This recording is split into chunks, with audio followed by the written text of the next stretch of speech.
Hello sailors, we are Faye and Rob, and this is Reach Out. Join us on board as we continue to explore the spectacular island of Sardinia. Coming up this week, scenery, sunsets, and struggles. I may have completely things up, guys. Not feeling confident. But for now, sailors, sit back, relax, and enjoy the stunning shorelines, seascapes, and splendour that is Sardinia.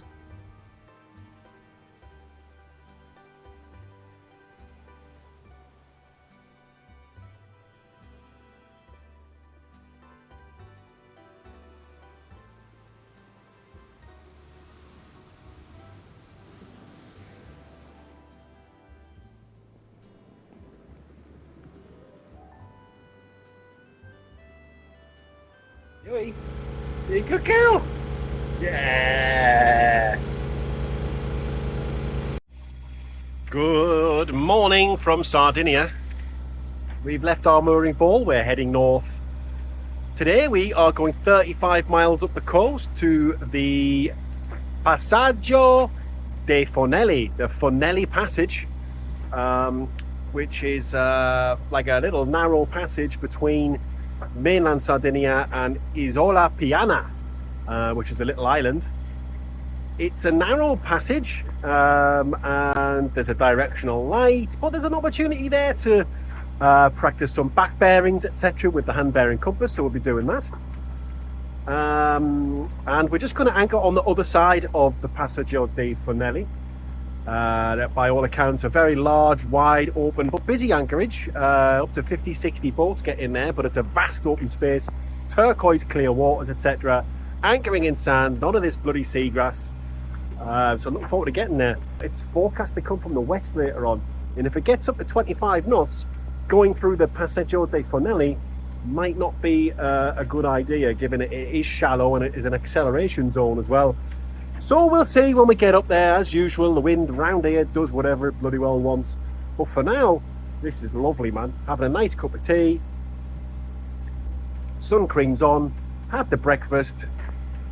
Faye's at work in a little itty bitty teeny weeny lemon bikini. These Italian sailors don't hang about. You must be doing like 8 knots. Off he goes. Oh, and there's another boat coming through. Rapido. I mean, I say that for crying out loud, man. The wake off that boat there gave us a wave. I was like, what the f... I had to turn into his wake because the boat would have just been freaking all over the shop, and it was all over the shop. Bye. I have to say the charts so far for Sardinia are not that detailed on Navionics, which is what we use. And what you tend to get is like really deep, and then the areas close to shore are just like a shade of blue, which is like shallowy. And if you click on them, there's no real indication as to what the depth actually is, but you just got a cautionary note, and it reads, chart accuracy due to the survey techniques used to compile this chart different from the current hydrographic standards. Some features and details may not be represented or may be not in compliance with current positioning accuracy. Particular attention must be paid when navigating along the coast near dangerous submerged or awash features, even using satellite positioning systems. So yeah, you will. I've been keeping note of everything. It'll just say a rock, and there's no information as to, you know, where that rock is, you know, how deep the rock is or whatever. So I'm just kind of staying away from it at the moment. But even when we were coming into to the mooring field the other night, you couldn't. There was no information as to, you know, what the depths were. So it's going to be interesting anchoring just to see. You know, we're going to have to use the old Mark 1 eyeballs like they used to have to do in the olden days.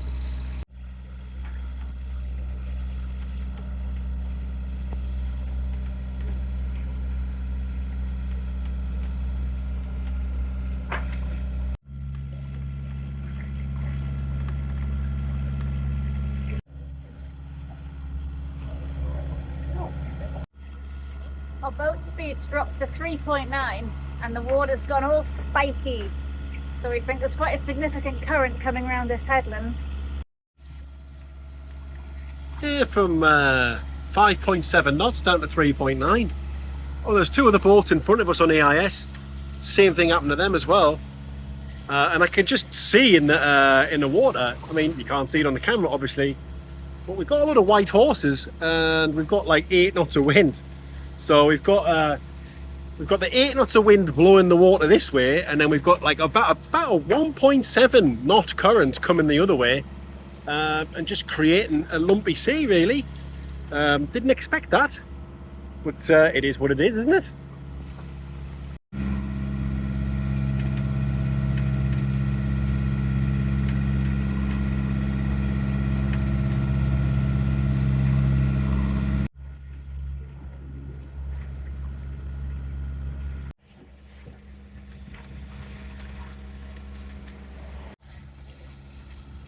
You can't see it on the camera much there, but I can certainly see it with my eyes. But the sea's full of white horses. We've still got this crap foul current in our faces. We've got about 12 knots of wind behind us, so the sea state it shouldn't look like that. But clearly with this current coming one way and the wind coming the other way, even though it's light, it's creating a bit of a sloppy sea state.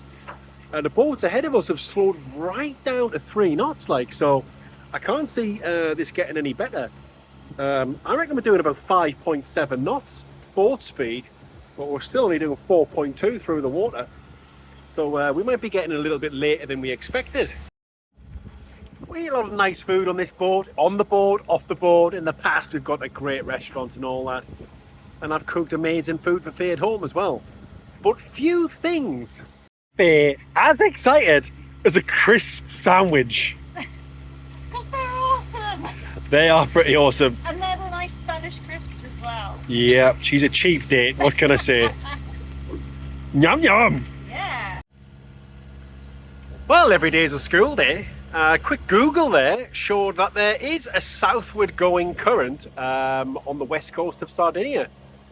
It is a consequence of the Algerian current, which runs eastwards along the Algerian coast, but forms large rotating eddies that can be 250 kilometers wide. So yeah, absolutely mad that we are being affected by a current that's going along the coast of Algeria at the moment. But that's what it is, apparently. And that Algerian current carries cold Atlantic water, like kind of northwards, and nutrients as well, which impacts all the kind of ecology in that around here. And I think it also explains why the anchorage that we've been in the last 2 days, the water was bloody freezing. I mean, we're used to the Balearics, right, where it's like a swimming pool, where it's warmer than a bloody swimming pool. But yeah, like over the last couple of days, all I hear is like a little squeal as Faye jumps off the back of the boat into the water for our daily washes. It was brass monkeys. So I wonder if the water in Sardinia will get warmer as we start to get off this west coast. We shall see. So we've been doing some homework. Yeah, Melvin's going to be very proud of us. Hey up Melvin, Northumbria sailing up there in Newcastle. We learned with Melvin, recommend anyone else do as well. That's 50 quid in the post, please, Melvin. So we're going to be going through this passage, and the true heading on the passage that we need to take, as we've taken from the chart, is 120 degrees. So I said to Faye, if the magnetic variation for Sardinia at the moment is 4 degrees to the west, minus 4 degrees, what is the number, the degree on the hand bearing compass that you're going to use for your back bearing? Well, and then I got all confused.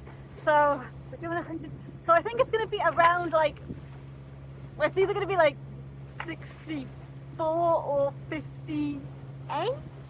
Okay, Well, so I don't know which way we're going. Let's work it through, right? Let's recap. So if the course is 120 degrees, then we're going pretty much southeast, yeah?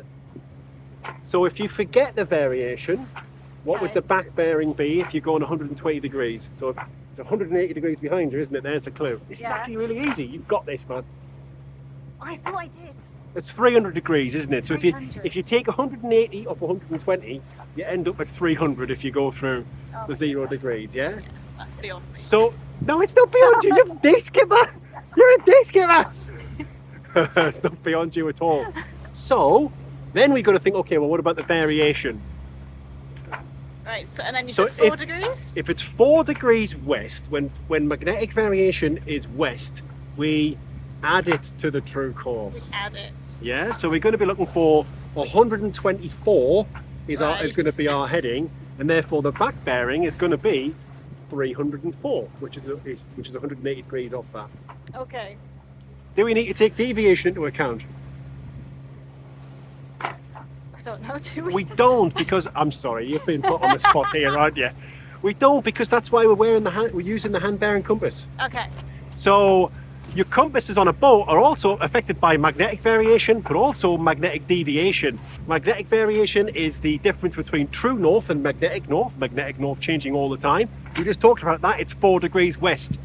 Magnetic deviation is caused by metal and so on your own boat, so engine and all the other pieces of metal that you've got on there. So that's why we use a hand bearing compass in this situation, because that's not affected by the deviation. I'm just going to apologise to Melvin. I need to go back to school. You don't need to apologise. That's the first. I mean, I've just put you on the spot there, didn't I? That wasn't really very fair. But no, now you're a professional again. Totally. So what was the number you're going to be looking out for? 304. 304 degrees. I mean, I should say there's also a directional light as well, which will be white if we're in the correct kind of zone for heading through. It will be red and green if we deviate away from it. So I think the way this one was set up was, if you head too much to port from 120 degrees, you get a green, i.e. head to starboard, and the opposite is true if you need to head to port. And then you can keep the two. Like the lighthouse Oh yes, and we also have transits. So there are 2 transits on the way up there. It looks like a lighthouse and a bell tower for both of them, so we'll keep an eye out for those as well. But given that you've just done your calculations so perfectly, I don't think it's going to be an issue. And there are also 4 other boats going through at the same time, and we're the last one. So we'll get a decent idea. Don't just follow a boat blindly, guys, because they might not have a bloody clue what they're doing. So we don't do that on this boat, but it'll give us a general idea, won't it? Yes. It's always reassuring as well. Yeah. Well, you know, if you screw up, you've all screwed up together, I guess. Perfecto.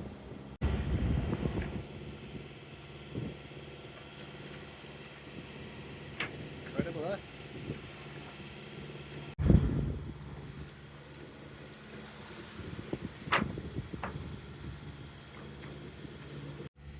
Yeah, like I said, there's a few boats going through, and just looking at AIS, they're all taking the correct approach through, which is nice.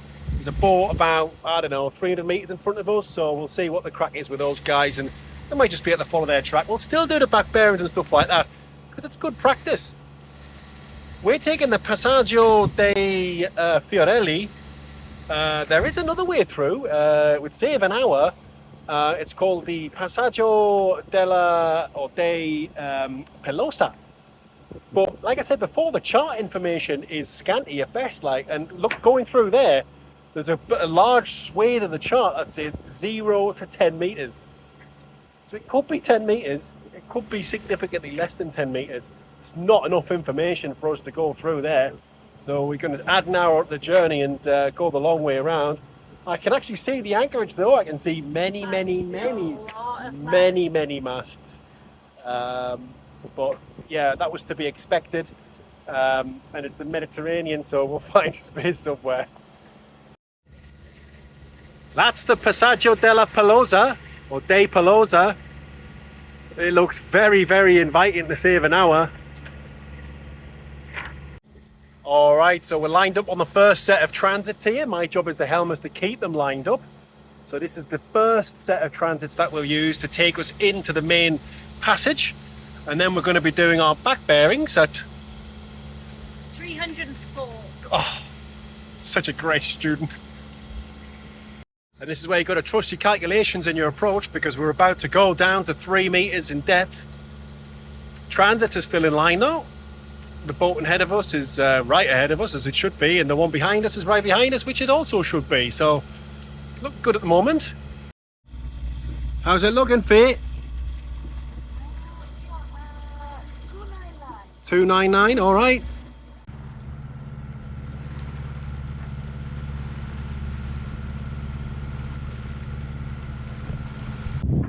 With the Fornelli Passage complete and turquoise water ahead, that's when things start to go a little pear-shaped. I may have completely was up.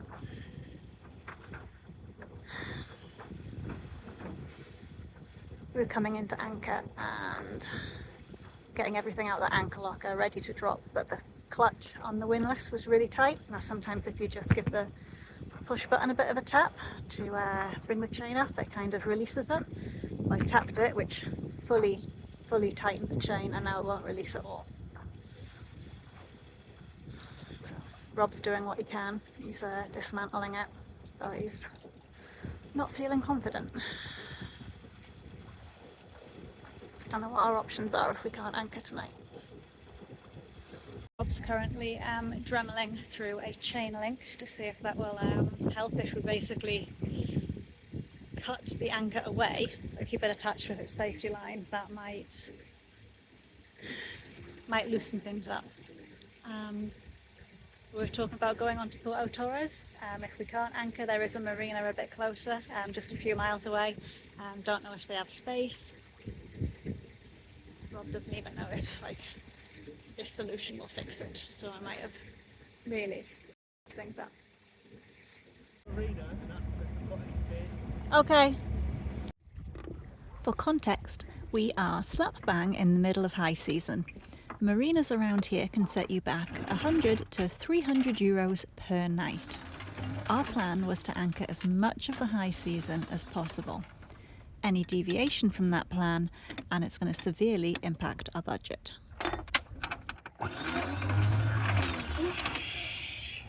We might not be completely screwed. We're going to go try and anchor. There's a berth at a marina not far away which we can go to if we have any issues. Anchorage is absolutely packed. Wish us luck. Well, we had one shot to get it right, and we did. The good old CQR bit first time. But it took a lot of persuading to get the rest of the chain to deploy. Our windlass is ready for retirement.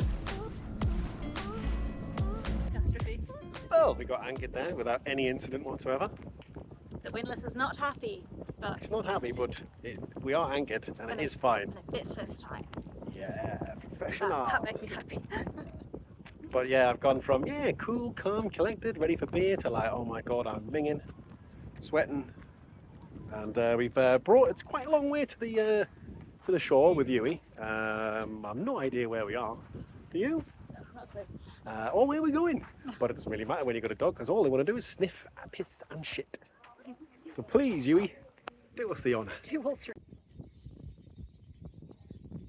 The water here is incredibly clear and inviting. Time to get in the sea and say hi to the bream.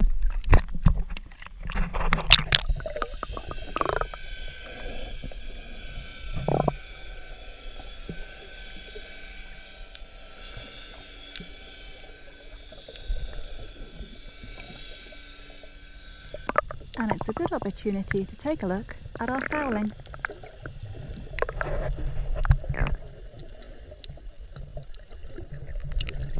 How is it? It's not as cold as it was.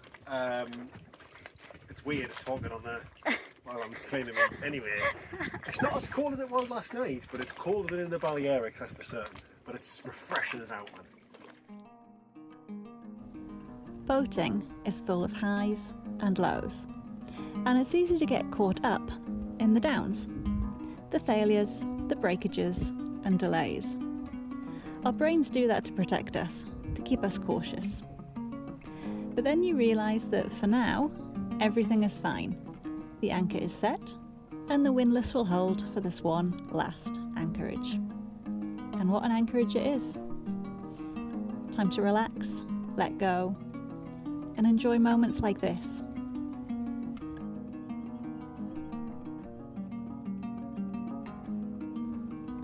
Until next time, sailors, like, comment, share and subscribe, or buy us a coffee if you're feeling generous. Take care, my nautical friends, and fair winds.